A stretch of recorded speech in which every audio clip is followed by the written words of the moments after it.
Welcome to Nicole's Review. Nicole's Review, we feature talk that matters. In this episode today, we have a very special guest. A very special guest that is from Boston, and her name is Elizabeth Addison.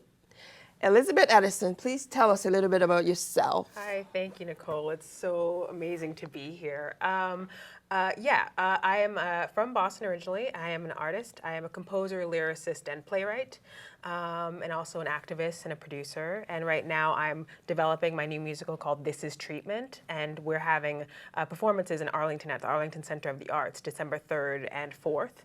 And it's a show about women in recovery from drug addiction. And I was inspired to write the show during my time at a treatment facility. I am also a woman in recovery, and what the process looked like. And it's so much more than putting down the drink or the drug. And so I feel as though this show right now is so important for our country, for the state of Massachusetts as a whole, but just with so much going on in the world, with addiction being so at an all-time high, as well as things happening in their country. It's important to show diversity. It's important to show people struggling and how they've gotten through to the other side. Mm-hmm. Now? Why you decided to get treated at the moment, this time of your life? Well, I am now clean 4.5 years. Congratulations. Thank you. It's a process, one day at a time. And the artist bug was calling me. I remember in the depths of my addiction, feeling so lost and so lonely. By the end, I was suicidal. I was so depressed. Nobody wanted to be around me. I didn't have any money. I couldn't keep a job. I looked like I was dying, literally. I can remember in the back of my head looking at my face, and I was completely bloated. My skin had sunk, and a voice in my head said that there is more. You are here for a greater purpose. There's a calling on your life. And I didn't necessarily know what that was, but I knew that the art spoke to me since I was a child. And so I went to treatment, and it was hard. And I lived at a treatment facility for over a year with women from different backgrounds, different ages, different races, different everything you can imagine, all in a small confined space, day after day. To say the least, it was dramatic, very dramatic. So much so that I remember looking at my journal entries from those years saying, oh man, this should be like a play or a musical. This is so dramatic. I didn't realize at the time that that calling would be for me to write this thing. And so far, I've been able to self-produce a few shows. We've had great crowds, and we've had people, while the goal is Broadway, yes, the goal is Broadway, and it'd be really nice to finally see a woman of color represented on Broadway that wrote a musical. But the goal is also to help people, to connect people, to bring us together. And thus far, people have told me their stories. Just from seeing the show, I've heard things that have just touched my heart. People have opened themselves up to be able to say, this is my truth. This is what I'm going through. And maybe because I saw that you got help, I could get help too. Right. So those are, that's why, and that's why right now, Wow, this is so beautiful. Now, when is the show? How often do you do these shows? Yeah. So actually, I just thought about it today. This is the 5th time I've done it in the last 3 years almost, and I'm putting up my self-producing shoes because it's a lot of hard work. Yeah. And the goal is to get it to New York. So this one will probably be the last one that I produce on my own. But I've been producing them ever since 2014. So I've had a couple of readings, a few workshops. It's still in development, so I'm still constantly writing and rewriting.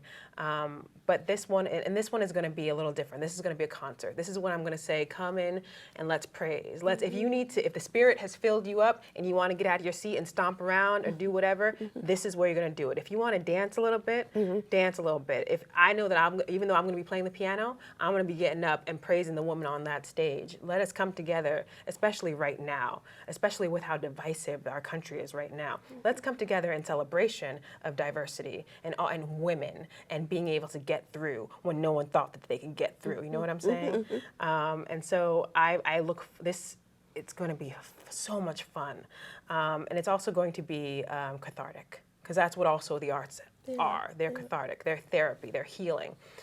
So again, it's Saturday, December 3rd at 8 p.m., Sunday, December 4th at 3 p.m. at the Arlington Center of the Arts over at 41 Foster Street. And you can go to treatmentinconcert.brownpapertickets.com for tickets. And we also, they're $15 in advance, $20 at the door. But if you're a group 6 or more, you can get $10 tickets. Just go online and yeah. Now, is it just you or is it a team? Ooh, child, no. Well, okay. I wrote it, right? So I wrote the book, which is like the story. I wrote the music and I wrote the lyrics. So I wrote the whole thing. But it's 11 women, you know. Again, like I said, all different backgrounds, different races, ages, and a director, and we're just staging it. So we're just putting it on its feet.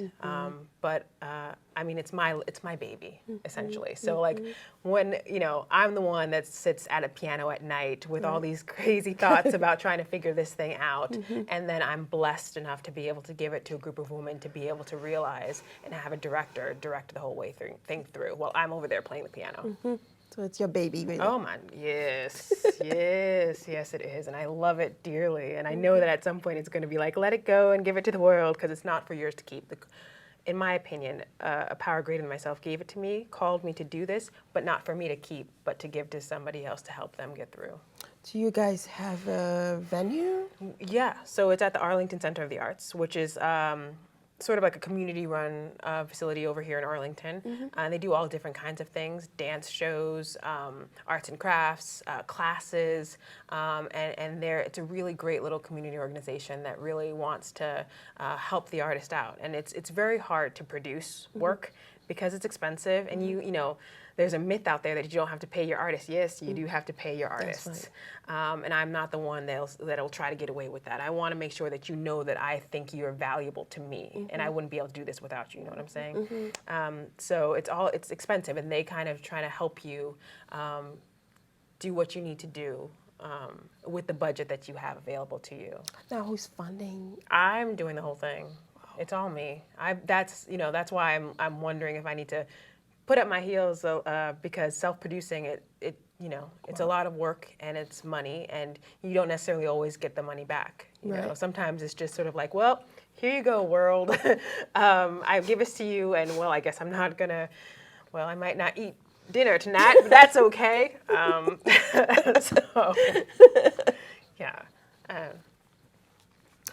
Now, with the group of women, now how much they're putting into they're giving promoting? The women are promoting it. We're gonna try to do a what do you call that? I'm not so into. I am in social media, but I'm not as cool as all the other children are. And they are wanting to do a mannequin challenge. We're wanting to like post videos of us doing some songs.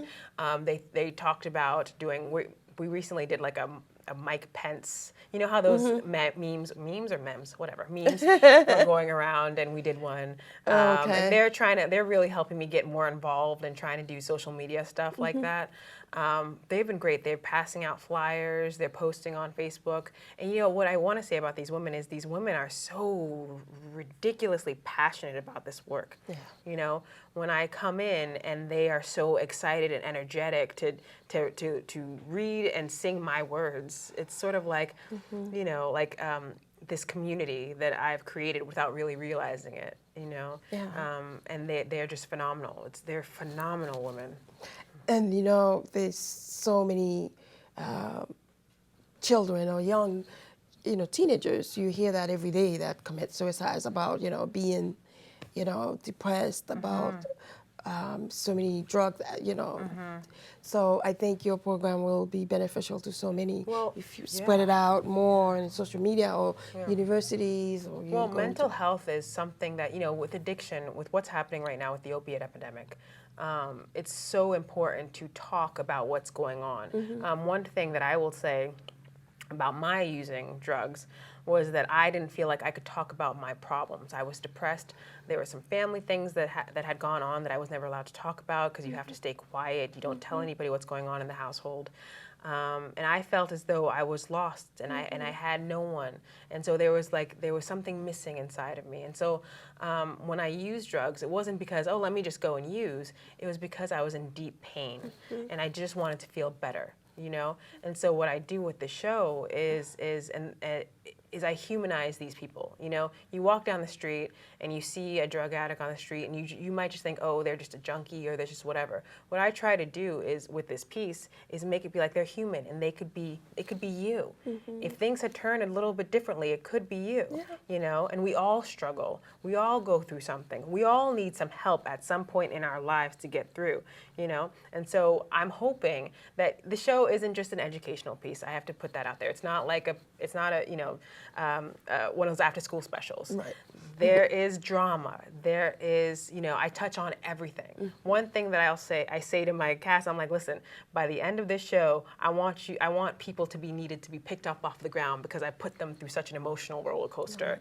And it's not just, oh, drugs, but it's like, how did I get here? You know, and how does that affect the way that I respond to people, the way that I react to people, the way that I engage with people, my relationships? So what I found thus far in showing the piece is that people who, you know, at first were like, I don't know, it's a musical, they come and even if they're not addicts, they're like, oh my God, I can relate to that. Right. Because I'm not just telling the addict story, I'm also telling the program director story who doesn't have, there's no resources. Her program is poorly funded. Right. She can't get any support and therefore she can't help the woman the way she wants to. There's all this red tape that she just can't seem to get around, you know?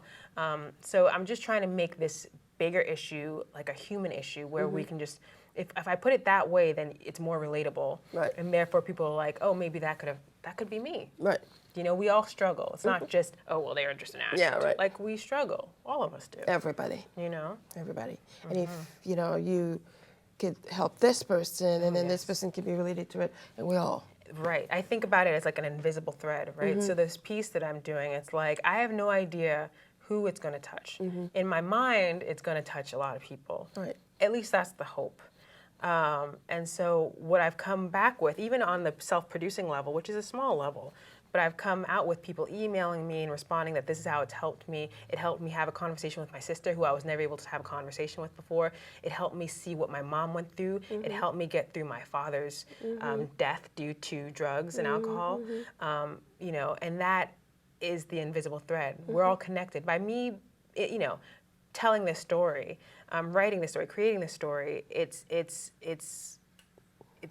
getting out in a way that I never, you know, that I always hope for. But it's sort of, and it connects us together, you know, and that's the goal. If we are able to connect with one another and empathize with one another, then maybe we'll actually listen and start a dialogue and a conversation that'll actually change the world, you know, for the better. Right. Because I think that too many people don't empathize. They don't feel for the next person. And so it's easy to just dismiss the next person like, oh, who cares about them? Because I don't know what it's like to walk in their shoes. With theater, we're inviting you to walk in someone else's shoes. Yeah. I'm definitely doing this this is treatment, Right. you know.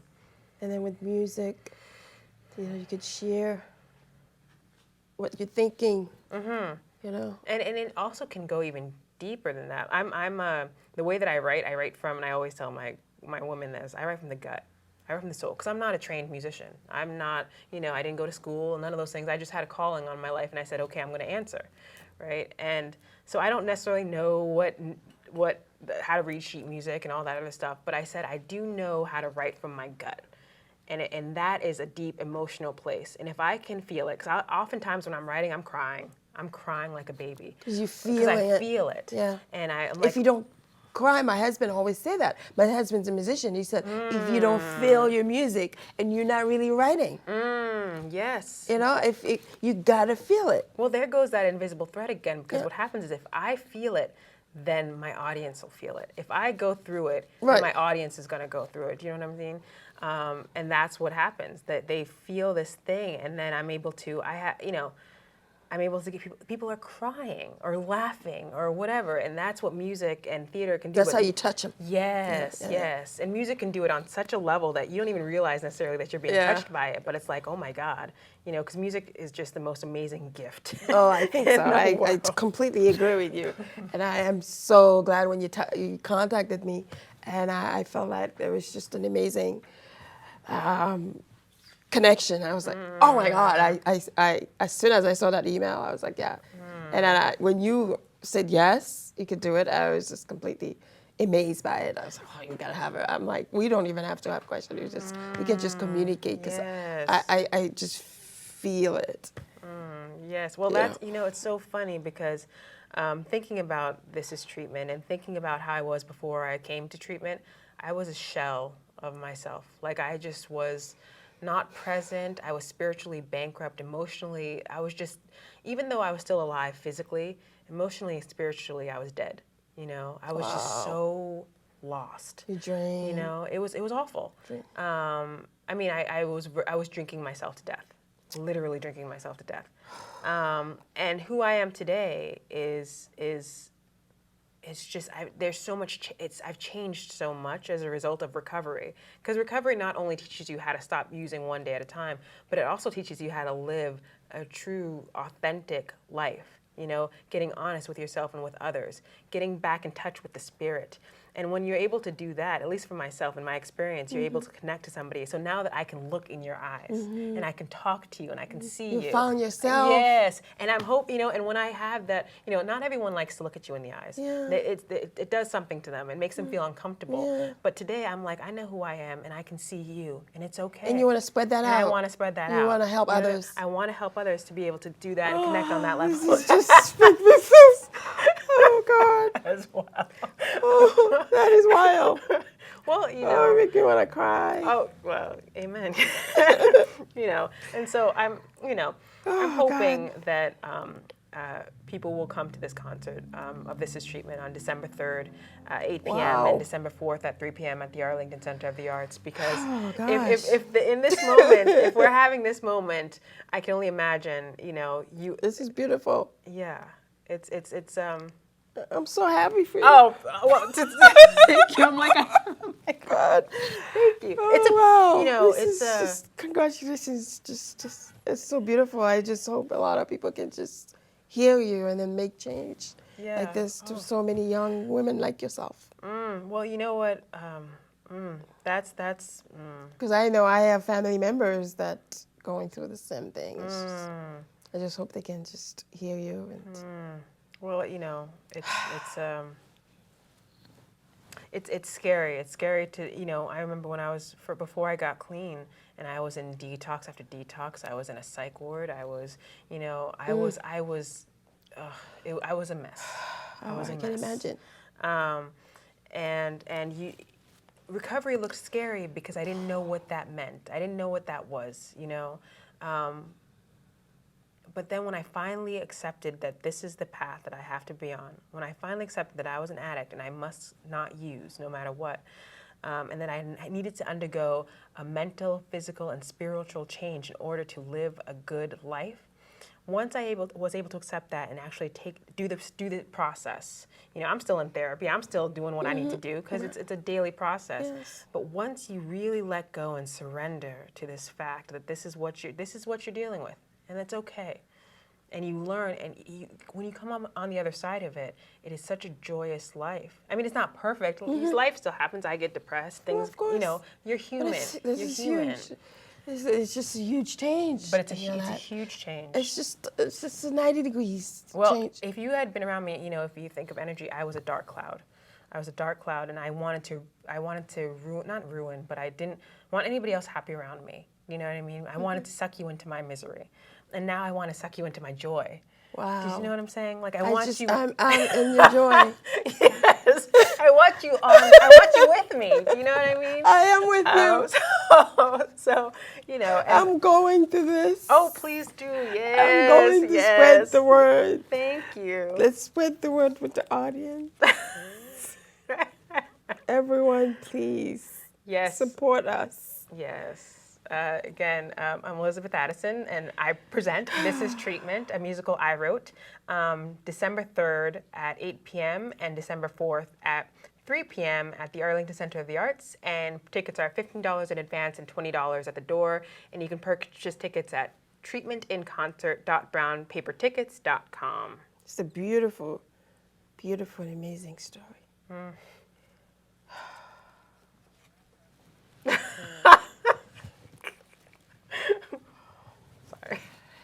No, it's so good to have you on the show. Thank you. Thank you for having me. thank you for being here. And good luck with the show. Elizabeth, I'm very, very happy that you were able to be here today to share your story with us here at the show, at Nicole's Review with ACMI. Thank you so much for being here. Thank you.